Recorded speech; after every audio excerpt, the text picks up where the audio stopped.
Chapter 19. The Messenger. The commander awoke from his sleep suddenly. He looked about, thankful that he was in his quarters. It was early, but he just could not sleep much anymore. Pushing his legs to the side, he sat up, put his hands to his face, and tried to remember what had woken him so abruptly.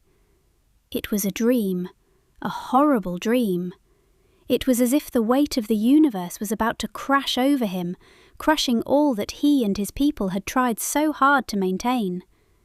It left him with a painful feeling in his stomach, as if their time was coming to an end. Rising from his bed, the commander walked over to his personal counter, drew some cold water, cupped it in his hands, and splashed it on his face. The coolness brought his senses more to bear as his dreadful thoughts began to wane. It was just a dream, he reassured himself. He stood up straight and gazed into the dim-lit mirror. He had aged much since assuming command of the fleet many years ago. How time has gotten to me, he noted. Most of his time in charge was during an era of peace. There were no major bouts of hostilities toward his people, for no other civilization had come close to the power of Altera's fleet. They maintained the peace for many years through the known sectors of explored space. Until now, that is. It worried him that something out there was about to attack without heed or warning against his people. He did not understand it, nor did he want to try. For all that remained that could explain what was going on were the myths and legends of old, things only children and the superstitious should ever have to worry about. He walked back over to his bed and contemplated the events of the forthcoming day. The majority of the fleet was scouring the borders of known space so that nothing could get in without detection. He breathed some relief knowing that he could get support from other systems once the enemy had shown itself. But from where? The commander started to lay back down, the weariness of the last few days filling his head with somber sleep. As he was about to close his eyes, a shadow flickered, just outside of his peripheral vision. He turned his head, eyes wide open, peering into the dark recesses of the room. The faint moonlight did little to illuminate the room, as it beamed through the small window on the far side wall. The commander sighed. He hoped that in his old age he was not growing paranoid. Reaching down, he pulled the blanket up to his chin. "You won't have time for that now," spoke a low, whispered voice. The commander jerked his head to the sound as he sat up once again. "Who's there?" he asked, squinting into the darkness. Reaching down below the side of his bed, the commander put his hand on the gun that he had kept hidden. "There will be no need for your weapon," the voice said. The commander's eyes widened as he saw what looked like a figure in the moonlight. It approached him as the commander stayed his position. How did he know about the gun? "Who are you?" The form took shape of a person as his image became visible, the light from behind outlining his silhouette. The strange man wore a dark grey hooded cloak, his long greyish hair flowing out from the cowl down his shoulders.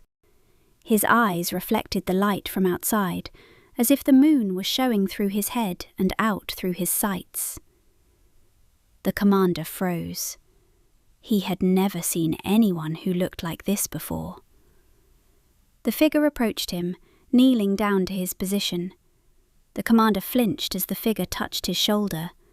It was firm yet gentle, making no attempt to bring him harm. Their eyes locked as the commander could see the urgency in his stare. He was here for a reason. "They are coming," the figure spoke.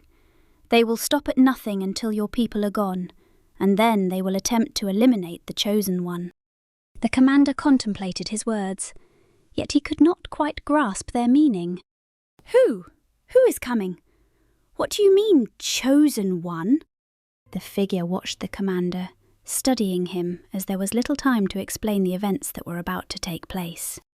"You know of whom I speak," replied the man. The commander sat in thought.